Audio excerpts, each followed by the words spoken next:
Welcome, seekers of the extraordinary, to a journey where thought becomes reality. Today, we delve into the depths of dynamic idealization, the art of manifesting ideals. Let's explore how your mind can sculpt your world. In the instruction contained in the several other works of this series, there is frequent reference made to the Master Formula of Attainment, which is as follows: 1. Definite ideals. 2. Insistent desire. 3. Confident expectation. 4. Persistent determination. 5. Balanced compensation. The spirit of the Master Formula is expressed in popular phrasing as follows: you may have anything you want, provided that you 1. Know exactly what you want. 2. Want it hard enough. 3. Confidently expect to obtain it. 4. Persistently determined to obtain it. And 5. Are willing to pay the price of its attainment. In other books of the series, these several elements of the Master Formula are considered in detail, are fully explained, and methods for their effective application are indicated. In this concluding section of the present book, however, we ask you to consider the first element, i.e. that of definite ideals, from an angle somewhat different from that adopted in the other books of the series. In these other considerations of the subject of definite ideals, that important element of the Master Formula generally has been treated as practically synonymous with the idea of definite purpose. But definite purpose really is but one of the several phases or forms of definite ideals.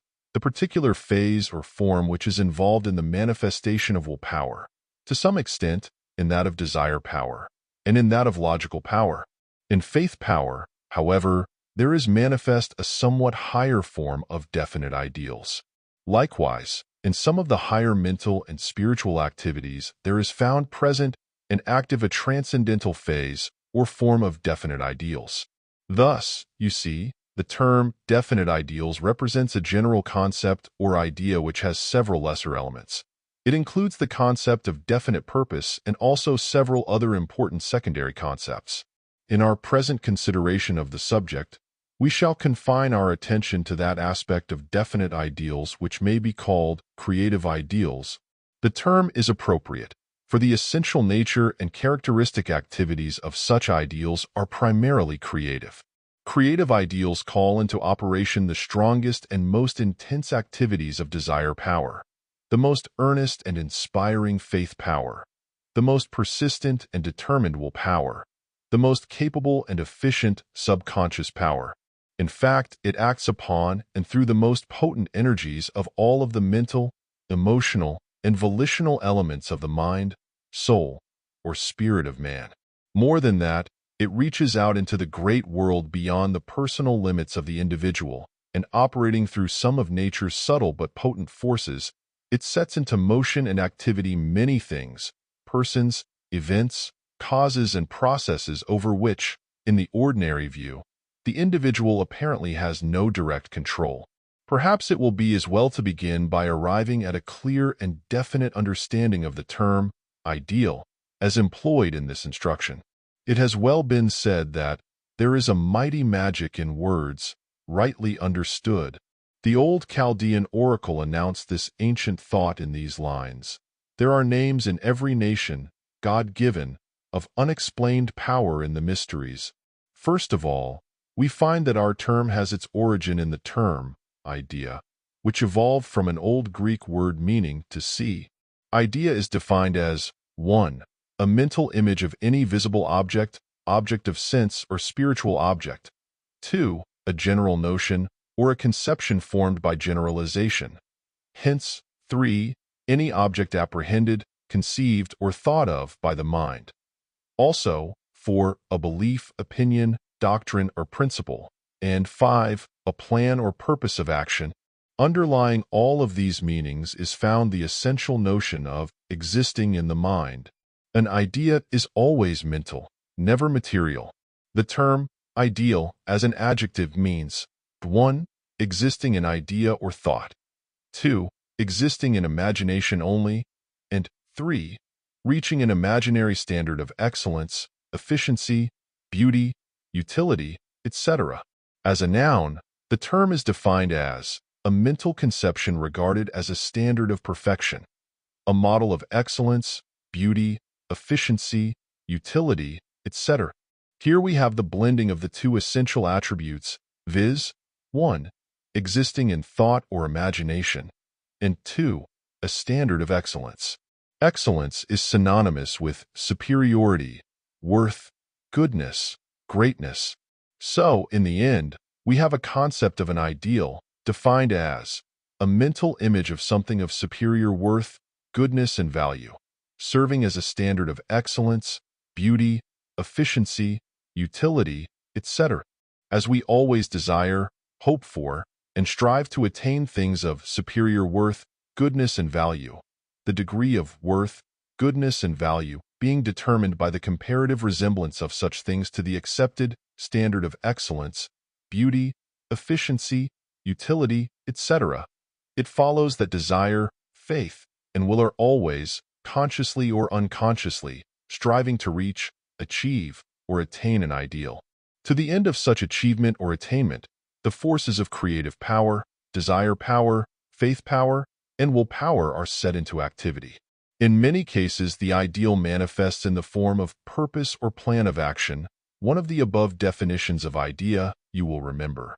But in other cases, it manifests rather as a mental or spiritual germ, striving to express and manifest itself in objective, material form, drawing to itself and reaching out after that which promises to contribute to or aid in such objective and material expression and manifestation. Here, then, we have the concept of the ideal seeking to express and manifest itself in objective and material expression and manifestation, and, by reason of this inner urge, drawing to itself and reaching out after that which promises to contribute or aid in such expression and manifestation. But, you may ask, why and how is this ideal entitled to be termed creative? Let us answer this question, in the first place, by asking you another question. Thinking over the subject discussed in the preceding section of this book, of what does this concept of the striving, seeking, acting, mental, or spiritual germ remind you? We think that the following several paragraphs will represent the essence and spirit of your answer. You will be reminded, first of all, of the fact that in all man's material creations there has been, and necessarily must have been, a preceding mental image or form, an ideal, in fact, of which the later material objective form of the created thing was merely a copy, that there must always be the mental pattern, map, design, or mold which is reproduced in the material creation. There must always be the inner form before there can be the outer form. But, you may object, here the ideal is merely the pattern, model, or mold which the imagination and will employ in their creative work. The ideal in itself is not creative.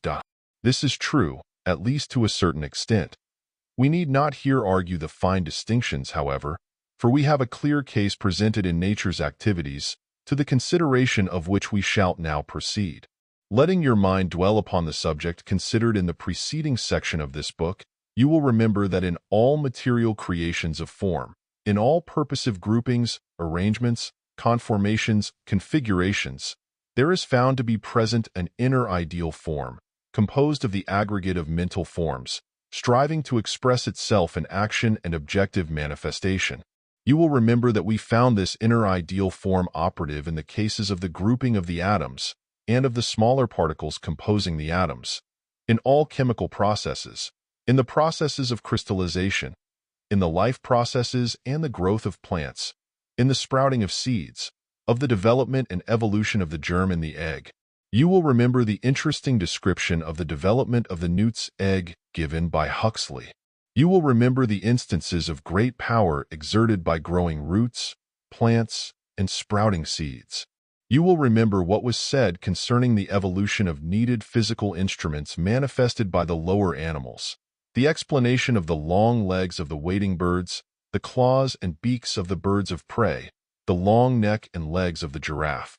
Finally, you will remember the logical conclusion arrived at by those observing these and similar instances of this wonderful working of nature's forces, viz., that there exists and is manifest in all nature the operation of a mighty principle which proceeds from the inner form to the outer manifestation, from the ideal image to its materialization in objective form, you will find yourself compelled to think that in all of nature's activities and processes, in which is performed the work of creation of form, combination, composition, or coordination, there certainly exists an ideal form serving as a pattern, plan, mold, map, chart, or design, upon which and by means of which nature builds and creates.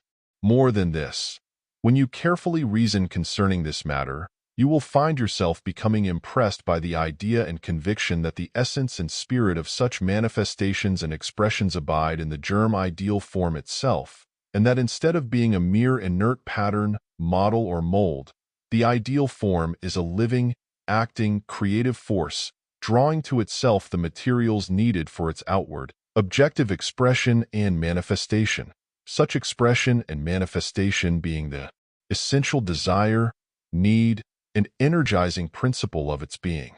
Thus, the ideal form is seen to be not only an inner form, but also a something or somewhat which may be described as a power with the desire to act, or a desire with the power to act, a definition which has also been applied to will, it may be noted. Here, once more, is seen the close relation of imagination to will, a resemblance which by many philosophers, and by all occultists, is regarded as of the deepest significance. That there is a dynamic force in the ideal forms which are found to be present in nature's creative processes cannot be doubted. Everything points to this conclusion. On all sides, proofs supporting this contention may be found. In nature, it is seen that there is a creative ideal form as the nucleus of every creative process. Forms, combinations, coordinated activities, arrangements of parts, elements, and factors of composition are found to group themselves around the nucleus furnished by the creative ideal. Just as the germ in the seed or egg gathers to itself the material that it needs for growth, just as the seed or egg freely employs the natural forces at its disposal, and they are always at its disposal, you should note, in order to manifest and express itself in creative growth. So in every creative ideal form there is found to be present that power to employ natural forces for its purposes, the instinctive knowledge how and when to employ those forces efficiently, and the desire, will, and ability to draw to itself the material needed for its growth, development, expression, and objective manifestation. Proceeding from the macrocosm to the microcosm, from nature to man, and applying the ancient Hermetic axiom, as above, so below, we would consider it logically certain that in man, the individual, we should find a corresponding condition of things, i.e., the presence and power of the creative ideal form, the action of the latter in the direction of drawing to itself the material required for its objective expression and manifestation, in the capacity for employing natural forces for the purpose of accomplishing its end.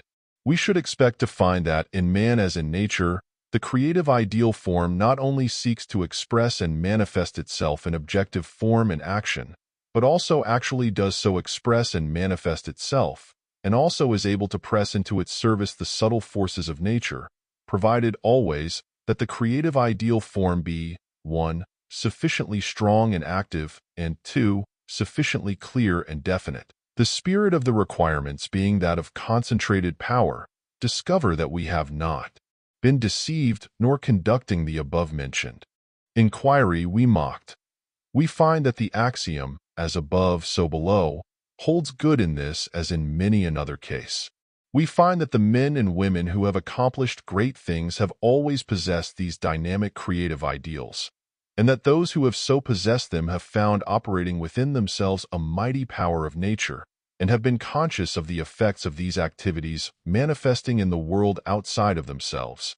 The individuals of great attainments sooner or later have become aware of this correspondence between the inner dynamic creative ideal and the events and happenings of the outside world which are correlated to the inner purpose. The individual with the dynamic creative ideal has established within himself a great focal center of energy and power, and to that center are being attracted and drawn things, persons, circumstances, thoughts, ideas, powers, and other things which are needed for the objective expression and manifestation of the inner ideal form. Even in the lesser activities of man, in the more mechanical forms of work, he is able to perform better work, and to perform his work more efficiently if he maintains a sufficiently clear and strong creative ideal form of that which he wishes to materialize in objective form. Psychologists have told us that the best workmen are those who visualize the whole of what they propose to do before they take a tool in their hands. This being equally true of strategists, artists of all kinds, physicists who contrive new experiments, and all others who do not follow mere routine. They have told us, for instance, that no man can be a good plumber unless he uses his imagination. The ideal and its mental image must precede the actual laying of the pipe. Likewise, that the blacksmith is efficient only in the degree in which he employs his imagination. Every time he strikes the red-hot iron, he makes it approximate the ideal image in his mind. Kay says, a clear and accurate idea of what we wish to do, and how it is to be effected, is of the utmost value and importance in all of the affairs of life. A man's conduct naturally shapes itself according to the ideas in his mind, and nothing contributes more to success in life than having clear, strong ideals and keeping them continually in view. Numerous unexpected circumstances will be found to conspire to bring it about, and even what seems at first hostile may be converted into means for its furtherance, while by having the ideal constantly before the mind, one will be ever ready to take advantage of any favoring circumstances that may present themselves. Bain says, by aiming at a new construction, we must clearly conceive what is aimed at. Where we have a very distinct and intelligible model before us, we are in a fair way to succeed. In proportion as the ideal is dim and wavering, we stagger and miscarry. John Burroughs says, no one ever found a walking fern who did not have the walking fern in his mind. A person whose mind is full of Indian relics picks them up in every field through which he walks.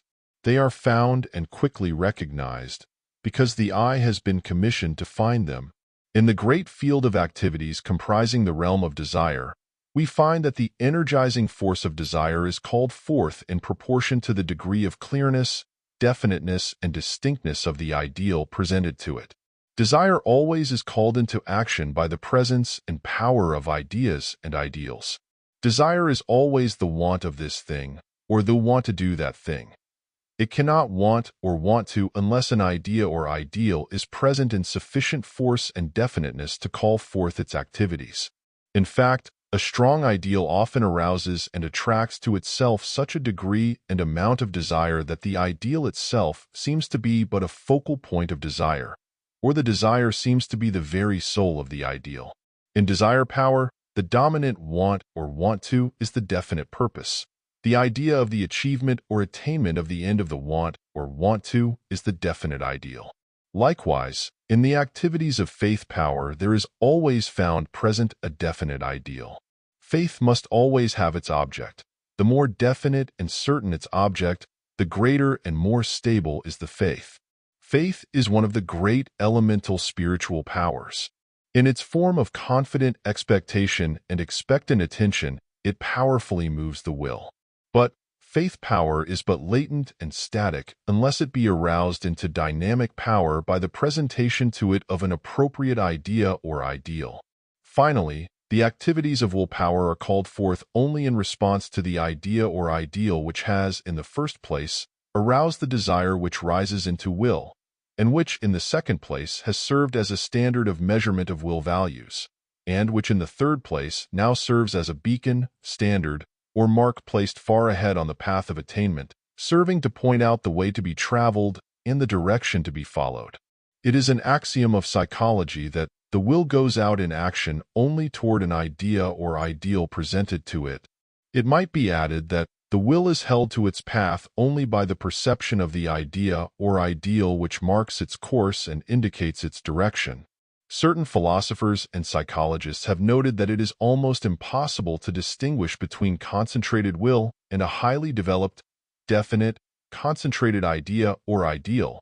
The two seem to have been combined and blended into one mental power. This correspondence between imagination and will frequently has been noted in the present work. But in pursuance of the rule of the unity of the mind, we find that just as truly as desire, faith, imagination, and will may be, and are, called into action, power, and strength by the presentation of an idea or ideal, so is it true that the creative ideal may be strengthened, energized, and given definite form by the application of the respective powers of desire, faith, imagination, and will. There is always action, reaction, and interaction in the realm of the mind. Its powers are correlated and coordinated. Each is bound up with the others, and each aids and helps the others when needed. We may concentrate our attention upon any one of the great powers of the mind, and that particular power will seem to be the dominant one. When, however, we proceed to contemplate and to study the others, we find that each, in turn, seems to be the dominant power. The truth is that no one of these great powers can operate effectively unless the other powers cooperate with it and proceed with it in coordinated action. The creative ideal, in order to be effective indeed, in order to be truly creative, must be 1. Strong, and 2. Definite. Its strength is increased by the energizing power of desire, the inspiring power of faith, and the determining power of will. Moreover, by means of imagination presenting to it mental pictures of itself as actually expressed and manifested in objective, material form, the creative ideal is further aroused into action, in response to that essential urge, instinct, or appetency of its nature which causes it to strive ever to manifest itself in outward action and form. In strengthening an ideal form which you wish to raise to the rank and power of a dynamic creative ideal, you should bring to bear upon it the combined powers of your desire, faith, imagination, and will. The creative ideal, in order to be effective and truly creative, must be dear, positive, and definite. Here the ideal calls upon those mighty twin elements of the spirit, the ideative and volitional faculties, namely, imagination and will. Imagination supplies the definite pattern, model, or design which the ideal wishes to manifest, while will proceeds to cut away the encumbering marble or granite which hides the definite form of the ideal as represented by the artist's pattern, design, or mold. Will, however, does not create the ideal is self-created, or else is originally created by that I am I which is the center and focal point present in the mental kingdom, but will serve a necessary purpose and an essential task when it proceeds to chip away, to chisel away, to hammer away, all the great mass of mental granite or marble which hides the beautiful inner form of the ideal, its pure form.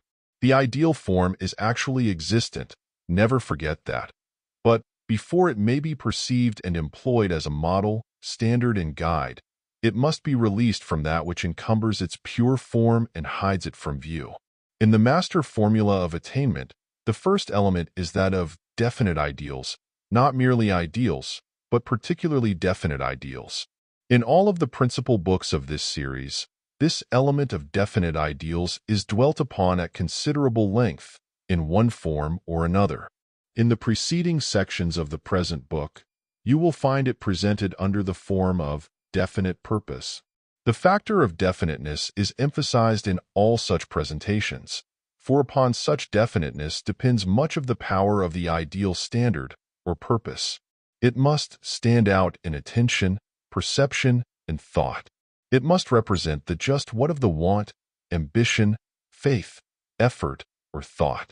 It denotes just what you like, desire, believe in, adopt as a standard of values, use as your guide on the road of attainment, and strive to manifest and express in thought, word, and deed. An ideal, standard, or purpose is definite in the degree in which it is certain, clear, plain, distinct, specific, exact, precise, fixed in understanding and meaning. Its mental form must be distinct, clear, sharp, clear-cut, sharp-cut. Indistinctness, indefiniteness, ambiguity, uncertainty, vagueness, and obscurity of understanding and meaning are to be avoided in your ideals, that is, if you wish to have them creative and dynamic. Strong and definite creative ideals are properly called dynamic ideals, for they manifest all the qualities and powers which are indicated by the term dynamic. Dynamic means powerful, filled with energy, capable of manifesting force, energy, power, motion, and action. The dynamic aspect or phase of anything is that in which the thing manifests motion, action, activity. Its static aspect or phase is that in which it exists in a state of rest and inaction.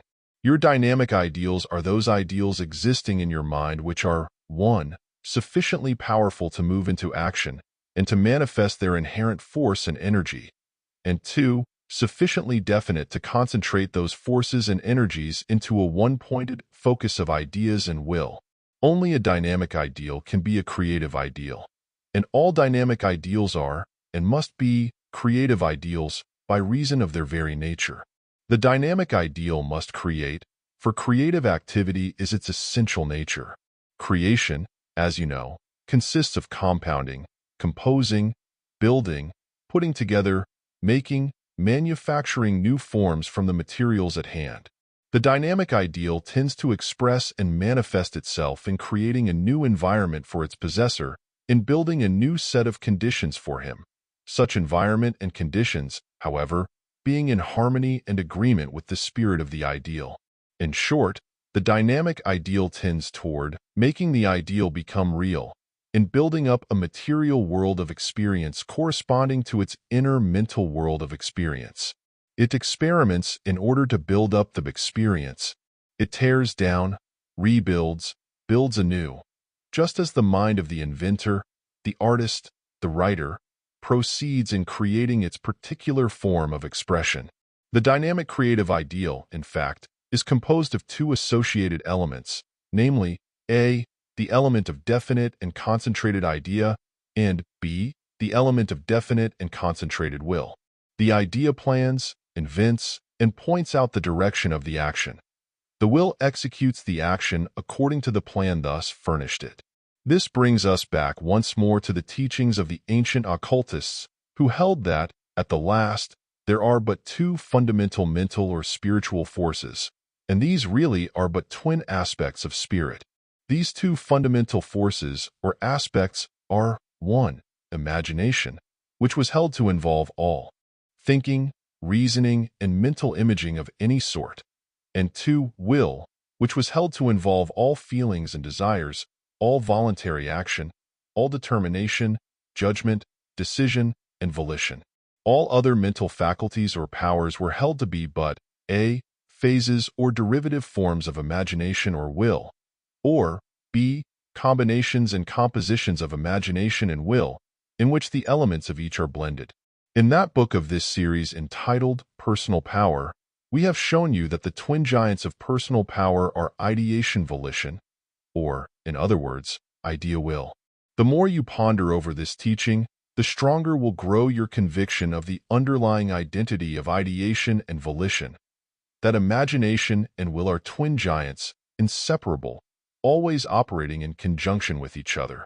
This being so, you will begin to understand how and why a strong, vigorous definite ideal may become a dynamic creative ideal by means of calling into operation and effect its twin aspect of dynamic will. For the purposes of easy thought on the subject and the manifestation of this principle, you may think of the dynamic creative ideal as having the soul of idea and the bodily strength of will. You may render your ideals dynamic and creative by means of the employment of desire, faith, imagination, and will. Applying the principle of the Master Formula, you 1. Must know exactly what you want that creative ideal to be. 2. You must desire insistently that it be such.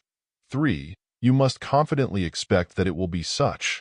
4. You must persistently determine that it will be such, and 5. You must pay the price of work, service, application, concentration, and of the relinquishment of opposing ideas and ideals, desires and feelings. By means of insistent desire, confident expectation, and persistent determination, the creative ideal may be raised to the rank and power of dynamic idealization. Keep your creative ideals always before you. Think of them, dream of them, make them a part of your very soul. Encourage them by visualizations of their realization in objective form. Brace them with affirmations. Give to them the force of habit by endeavoring to act upon their principles as often and so far as is possible. Think, feel, and act in their terms. Assimilate them to such an extent that your personal mental and physical instruments of expression may become their outward machinery. Let even your personal being become as the willing instrument of the manifestation into objective form of these dynamic creative ideals. Live for the purpose of making your ideals become real. What will be the result of the creation and maintenance of such dynamic creative ideals? You may ask.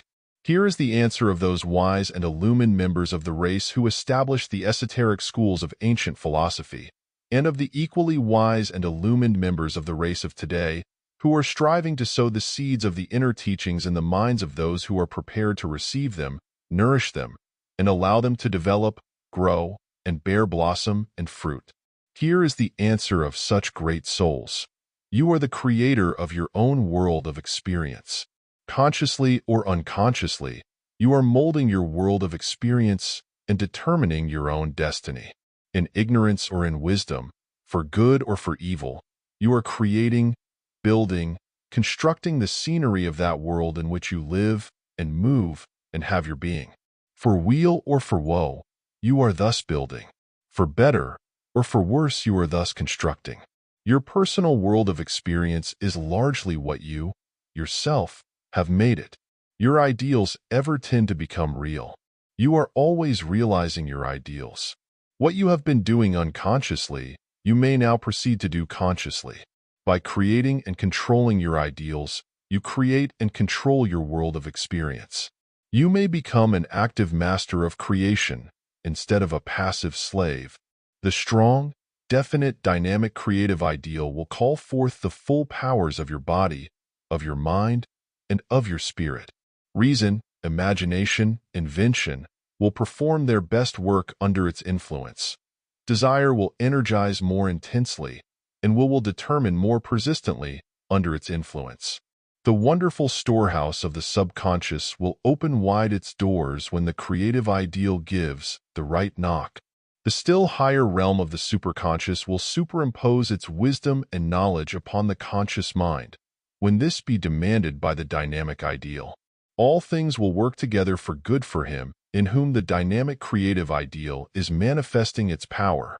I call them all forth, and forth come they in answer to my call, says the spirit of the ideal in the old allegory of the Orient, and chief of all, and the first to come forth, is my twin brother Will, concludes that ideal spirit. Definite ideal and concentrated will. These are the twin giants of your creative power. Cultivate and develop both of them, and to an equal extent. Do not let your definite ideals suffer by reason of the lack of pulling and pushing power of your concentrated will. Neither let your concentrated will become static and inert by reason of the lack of the directing and guiding power of your definite ideals. Grasp the hands of the twin giants, one on the right of you, one on your left, and then let the I give the command, forward, march. Naught can oppose the phalanx composed of your definite ideals, your real self, your concentrated will. Rightly may such a combination shout its battle cry. I can, I will, I dare, I do. The will that can is the will that knows. The ancient Buddhists had an old aphorism which ran something like this. To know rightly is to think rightly. To think rightly is to will rightly. To will rightly is to act rightly. The root of action is knowledge. The fruit of knowledge is action. The ancient Chaldeans had a similar proverb. He who knows is able to will effectively. He who wills effectively creates his world. All through the secret doctrines runs this song of ideal will, of knowing and doing, and the most practical thinkers of our own times and lands echo the ancient reports.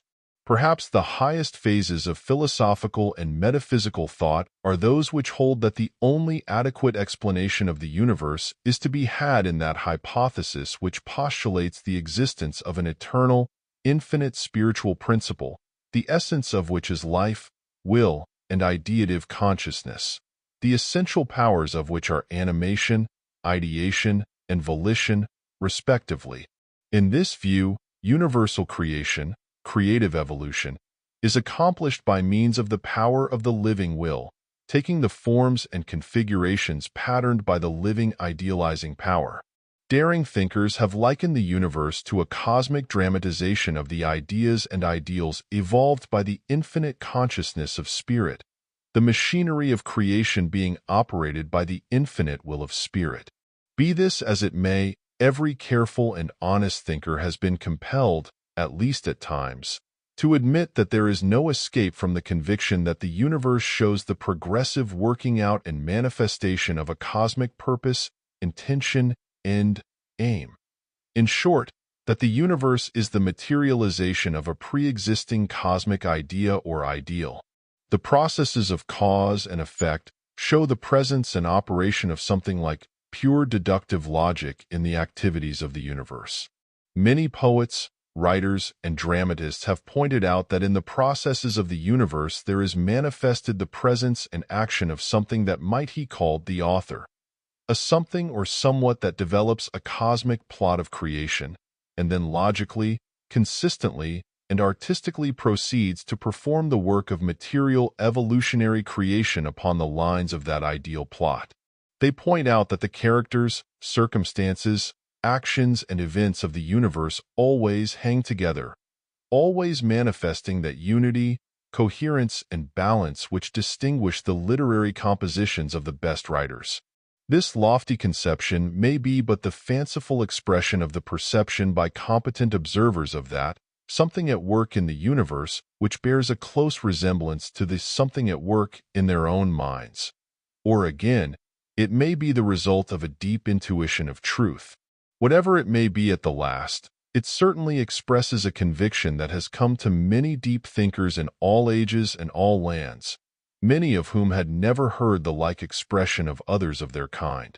Whatever may be the ultimate truth, it is certain that man has at his disposal a mighty creative power, which in its more familiar phases is called constructive imagination, and which in its less familiar, esoteric, transcendental phase is called, what?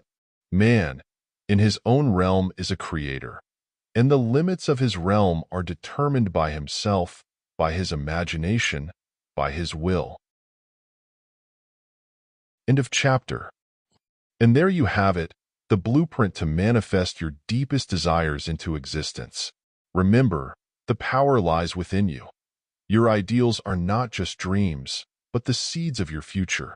If you found value in this journey, hit like, subscribe for more mind-bending wisdom, and share this video with those ready to change their world. Keep envisioning, keep believing, keep creating. Until next time, master your mind and mold your reality. This was the final chapter of William Walker Atkinson's book titled Creative Power. See a link in the description to the entire series.